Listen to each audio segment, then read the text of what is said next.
Somaliland iyo Israel ayaa isku afgartay in magaalada Seylac laga dhiso saldhig ciidan oo la sheegay in la siinayo Israel taas oo la sheegay inay durba si weyn u diiday beelweynta Ciise. Saldhigga waxaa la sheegay in laga sameyn doono mid lagaga duulo Xuutiyiinta Yemen. Awal waxaan hore u ogeyn in saldhig laga siin doono Israel magaalada la yiraahdo Berbera, laakiin hadda waraaqadaha labada dhinac ay kala saxiixeen waxaa ku jiray in Seylac ama Laas Qoray labadaasi magaalo waliba Seylac u badiyay in Israel laga siiyo saldhig ciidan taasi oo la sheegay inay si weyn u diiday durba beesha Ciise. Xilligan aan kula hadlay kulan degdeg ah ayaa wuxuu u bilowday ugaaska guud ee beelaha Ciise iyo sidoo kale saraakiil ciidan, waxaana la filayaa in xaaladda gobolka Awdal ay dhinac kale isku bedesho. waliba Seylac waa meel istiraatiiji ah oo ay degan tahay beelweynta Ciise. In aayaha iyo mustaqbalka dekada magaalada Seylac la dhiso, in aayaha iyo mustaqbalka magaalada Seylac dib u dhis lagu sameeyo waa waxay Ciisuhu muddo ka shaqeynayaan, laakiin in hadda meeshii la soo geliyo Israa'iiliyiin iyo kuwa aan la garanayn dad badan waxay aaminsan yihiin intan ay tahay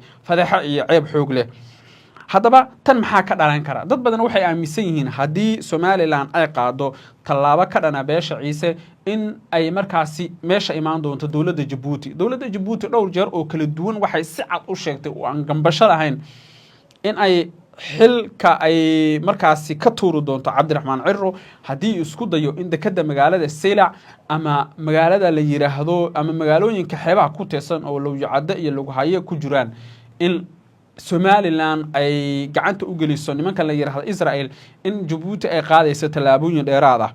magaalada Tel Aviv ee caasimadda Yuhuudda kulan gaar ah waxaa ku yeeshay Cabdiraxmaan Ciro iyo sidoo kale ra'iisul wasaaraha madaxweynaha Yuhuudda, yacni kulanka ra'iisul wasaaraha Yuhuudda aad buu soo dhiman yahay. madaxweynaha Yuhuudda labada dhinac waxay ka wada hadleen 4 qodob oo waaweyn, laakiin qodobka naga khuseeyo waa arinta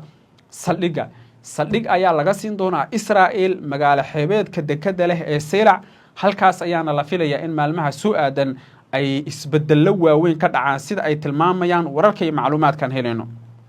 dadka falanqeeya arrimaha siyaasadda ayaa xilligan waxay leeyihiin tani waa fadeexad iyo ceeb weyn haddii ay dhacdo. Somalilandna waxay ku tahay ceeb,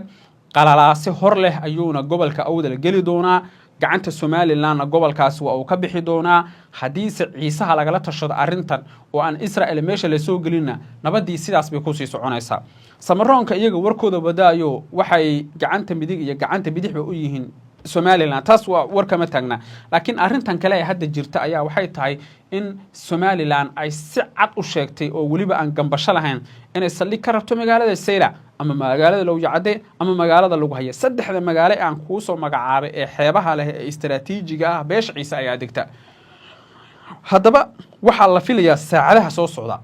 in dhaqdhaqaaq ciidan laga dareemo gobolka Awdal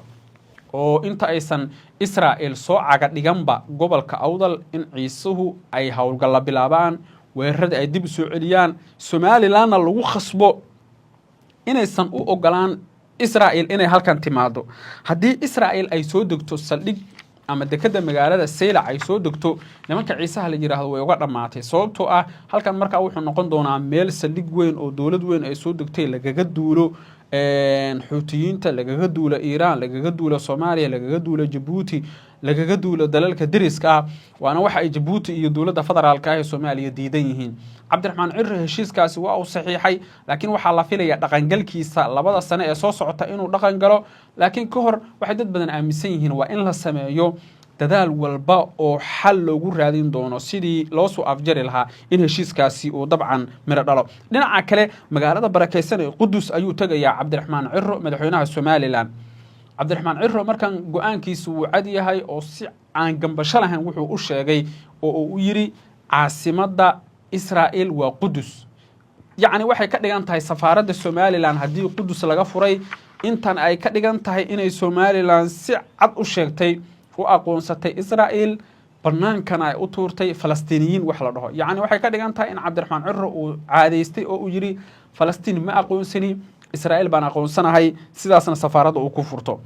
dalalka adduunka waa 194 wadan. Mareykanka oo kaliya oo Israel isaguna ah ayaa la sheegay inuu Qudus safaarad ka furtay. inta kale safaaradahoodu waxay ka furan yihiin magaalada Tel Aviv oo way diideen inay safaarada halka ka furtaan. Somaliland marka tan waxaa la leeyahay dhibaato iyo balaayo aan hore loo arag buu Cabdiraxmaan Ciro u soo jiidayaa shacabkaas masaakiinta ah ee walaalaha Soomaaliyeed. markan bal ila daawada muuqaalkan oo xiiso leh. Iro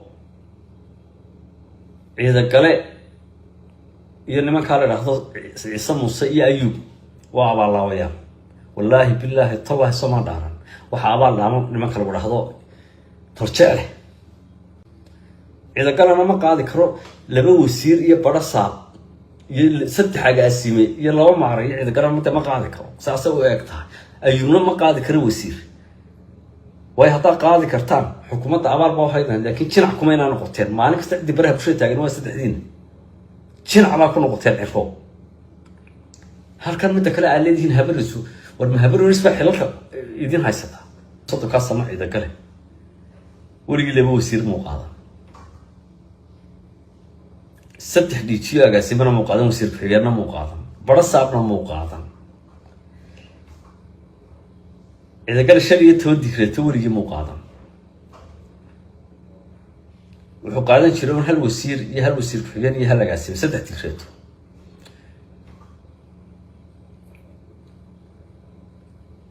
وقاعدين وحول هطلع رتوجا نك الساق ونك يورينا ونك وفريتين إذا قال لك معلم والببريه بشر خضر بيصور جاية مع اللي بنقوم بصور جاي أو كهذي وربردين اسكو حسابية أنت حكومة صورت إذا قالوا محاهدتين ما أنت أفريت تبغى تدخلتها استنى صوي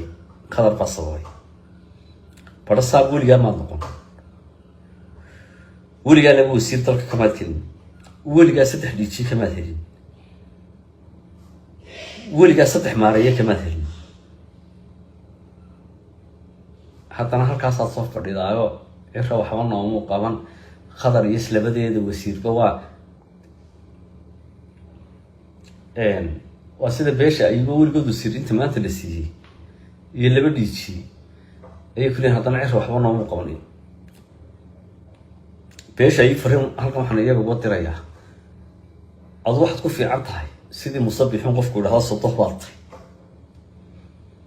وأنحل بدنا كوليفين إنه بيراح صوته باطي ما أنت هنا عشاء الصفرستين بحق صفرستين أي ما رح رقمات كيسيبان ونحي هلك واحد صخرية لحي صوت صنع عش ما تدوسيرش ما أنت هنا لبقى قاسمي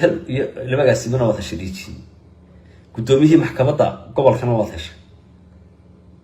طريقه سرداب قارن كان قبل كنا واضحش أنت هذا عشاء كولي بي ما تيست وسير كحيان يدو بعد يسير تولي بقى كأولي تلبسيجر ونيا عشاء وحنا نقضي معلم أرديدي سعاسدي بل إذا قال حناك أفريت تبندي كريتا استوي قلنا أفرت كريتا ما يضعفين لحية صوت صن حتى أنا وكمان قايل شقا محن قناية يمكن والخضر معاك وهيستا خضر إذا كذا أفريت تبندي كريتا أوكي بل إذا قالوا مرة هيدا وليجي أفرت كريتا وليجي ما يضعفين أفر إيشان يصدق صدق إن مدك عشوتان مالك استحق كاساتاجتين حلبان يجر يوين هذا الحمد لله ما تركي باتين لكن بلدهم كويس حسابية حكومتي مصمحة كهيدا وهل وسير فيلين يهلا قاسم وسطح لها يهل معرى يوري ريبورت كاه يمر كله شنتا وري ميدان رافين أفريس صدق صم ما أنتنا بل تبص حساب ما أنتنا before after بلي ما أنت محل استأفري تودي كريتال هيستها عيسى مصطفى وعيسى يرسل هذا إحنا ورما يبغى تركي عيسى مصطفى أفري صوت صنع عدو يصير أخي بجديد مثلي كان أنا مثلي أفري صوت صنع سمعنا جرتي لبادي بقى إحساس بخاطري لما أنا ولي قد سرعي بس بخاطري ويصير كريمة بجدها يجتنا كعيدك حتى أنا بقول لي الصبح هذا وحنا جمعنا ما رأيه الدكتة ما رأيه هامه برساكي برو تمام تريك ريا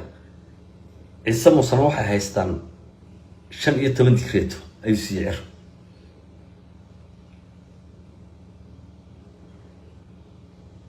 تعيش بحكم كريم مليون بوسيت مركي هربا ما أنا أراكرين الماذا الحياة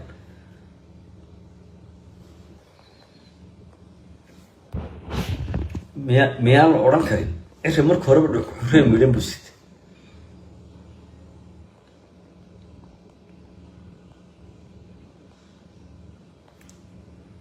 ورق قرن كي حكومة ده واحد دفاع تدك runta marka laga hadlo madaxweynuhu dadku uu yani bahasha u badiyo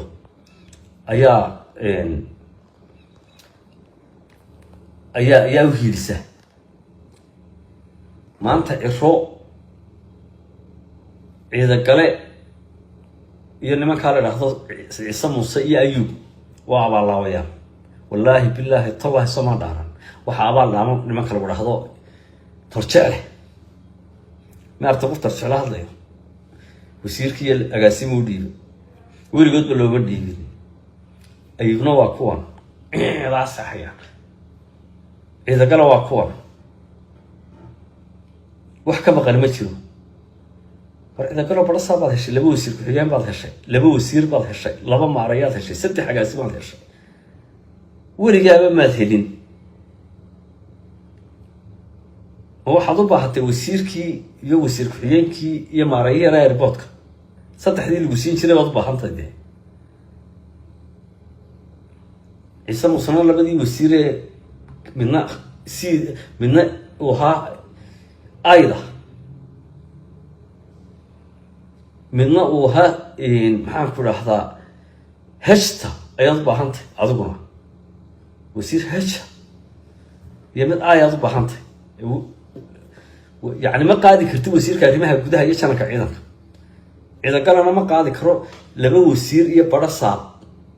ست حاجة أسمي يلا ما عري إذا كان أنت ما قاعد يكره سأسوي أكتها أيونا ما قاعد يكره وسير وهي هتا قاعد يكرتان حكومة عبار بوهاينا لكن شنو حكومة أنا نقطتين ما أنا كستدي برها بشيء تاجر ما استدعين شنو عبار كنا نقطتين عفوا هل كان متكلم على الذين هبلسوا والمهبلوا نسبة حلقة يدين هاي سدا